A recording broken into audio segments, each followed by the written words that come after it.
Hatchet by Gary Paulsen, Chapter 12. The fish spear did not work. He stood in the shallows and waited again and again. The small fish came closer and closer, and he lunged time after time, but was always too slow. He tried throwing it, jabbing it, everything but flailing with it, and it didn't work. The fish were just too fast. He had been so sure, so absolutely certain that it would work the night before. Sitting by the fire, he had taken the willow and carefully peeled the bark until he had a straight staff about 6 feet long and just under an inch thick at the base, the thickest end. Then, propping the hatchet in a crack in the rock wall, he had pulled the head of his spear against it, carving a thin piece off each at a time until the thick end tapered down to a needle point.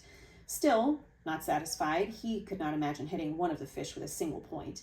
He carefully used the hatchet to split the point up the middle for 8 or 10 inches and jammed a piece of wood up into the split to make a 2-pronged spear with the points about 2 inches apart.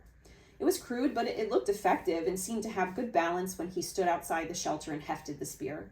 He had worked on the fish spear until it had become more than just a tool. He'd spent hours and hours on it, and now it didn't work. He moved into the shallows and stood, and the fish came to him. Just as before, they swarmed around his legs, some of them almost 6 inches long, but no matter how he tried, they were too fast. At first, he tried throwing it, but that had no chance. As soon as he brought his arm back, well before he threw, the movement frightened them. Next, he tried lunging at them, having the spear ready just above the water and thrusting with it. Finally, he actually put the spear in the water and waited until the fish were right in front of it, but still, somehow he telegraphed his motion before he thrust, and they saw it and flashed away. He needed something to spring the spear forward, some way to make it move faster than the fish, some motive force, a string that snapped, or a bow and arrow, a thin, long arrow with the point in the water and the bow pulled back so that all he had to do was release the arrow. Yes, that was it. He had to invent the bow and arrow. He almost laughed as he moved out of the water and put his shoes on. The morning sun was getting hot and he took his shirt off. Maybe that was how it really happened way back when. Some primitive man tried to spearfish and it didn't work, and he invented the bow and arrow. Maybe it was always that way. Discoveries happen because they needed to happen. He had not eaten anything yet this morning, so he took a moment to dig up the eggs and eat one. Then he reburied them, banked the fire with a couple of thicker pieces of wood, settled the hatchet on his belt, and took the spear in his right hand and set off up the lake to find wood to make a bow. He went without a shirt, but something about the wood smoke smell on him kept the insects from bothering him as he walked to the berry patch. The raspberries were starting to become overripe just in 2 days, and he would have to pick as many as possible after he found the wood, but he did take a little time now to pick a few and eat them. They were full and sweet, and when he picked one, 2 others would fall off the limbs into the grass, and soon his hands and cheeks were covered with red berry juice, and he was full. That surprised him, being full. He hadn't thought he would ever be full again, knew only the hunger, and here he was, full. 1 turtle egg and a few handfuls of berries, and he felt full. He looked down at his stomach and saw that it was still caved in, did not bulge out as it would have with 2 hamburgers and a freezy slush. It must have shrunk, and there was still hunger there, but not like it was, not tearing at him. This was hunger that he knew would be there always, even when he had food, a hunger that made him look for things, see things, a hunger to make him hunt. He swung his eyes across the berries to make sure the bear wasn't there at his back. Then he moved down to the lake. The spear went out before him automatically, moving the brush away from his face as he walked. And when he came to the water's edge, he swung left, not sure what he was looking for, not knowing what wood might be best for a bow. He had never made a bow, never shot a bow in his life, but it seemed that it would be along the lake, near the water. He saw some young birch, and they were springy, but they lacked snap somehow, as did the willows, not enough whip back. Halfway up the lake, just as he started to step over a log, he was absolutely terrified by an explosion under his feet. Something like a feathered bomb blew up and away in a flurry of leaves and thunder. It frightened him so badly that he fell back and down, and then it was gone, leaving only an image in his mind.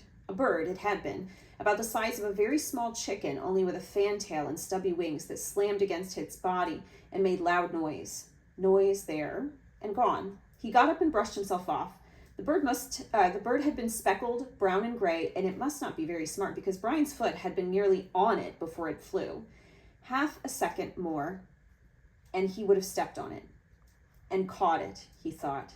and eaten it. He might be able to catch one or spear one. Maybe, he thought, maybe it tasted like chicken. Maybe he could catch one and spear one, and it probably did taste just like chicken. Just like chicken. When his mother baked it in the oven with garlic and salt, it turned golden brown and crackled. He shook his head to drive the picture out and moved down to the shore. There was a tree there with long branches that seemed straight, and when he pulled on one of them and let it go, it had an almost vicious snap to it.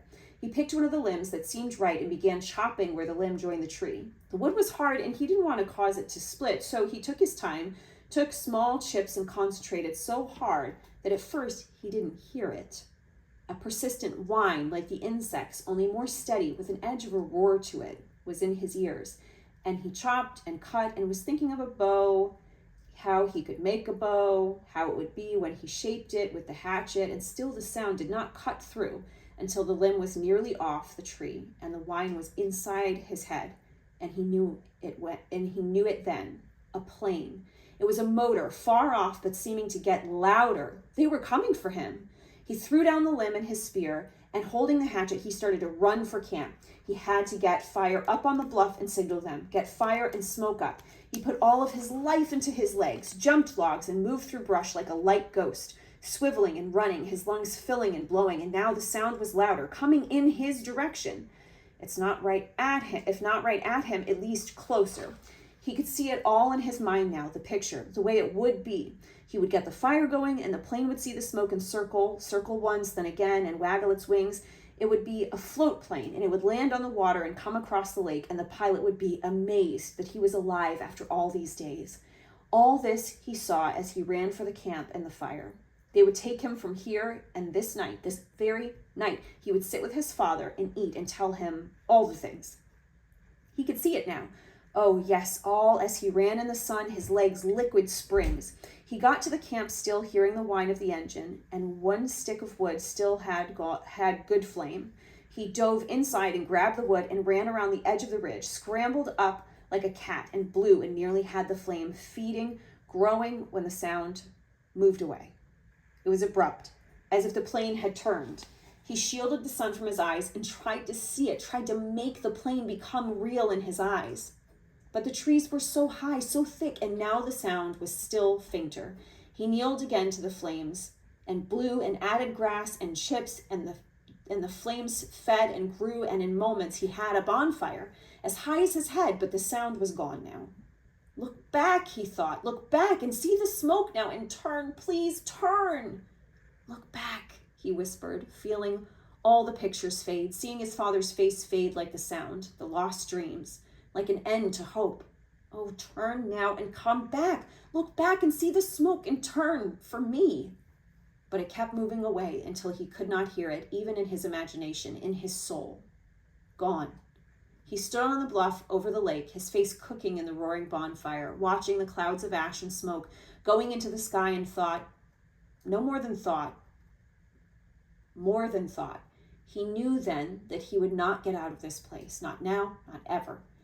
That had been a search plane. He was sure of it. That must have been them, and they had come as far off to the side of the flight plan as they thought they wouldn't have to come, and then turned back. They did not see his smoke, did not hear the cry from his mind. They would not return. He would never leave now, never get out of here. He went down to his knees and felt the tears start, cutting through the smoke and ash on his face, silently falling onto the stone. Gone, he thought finally. It was all gone, all silly and gone. No bows, no spears, no fish or berries. It was all silly anyway, all just a game. He could do a day, but not forever. He could not make it if they did not come for him someday.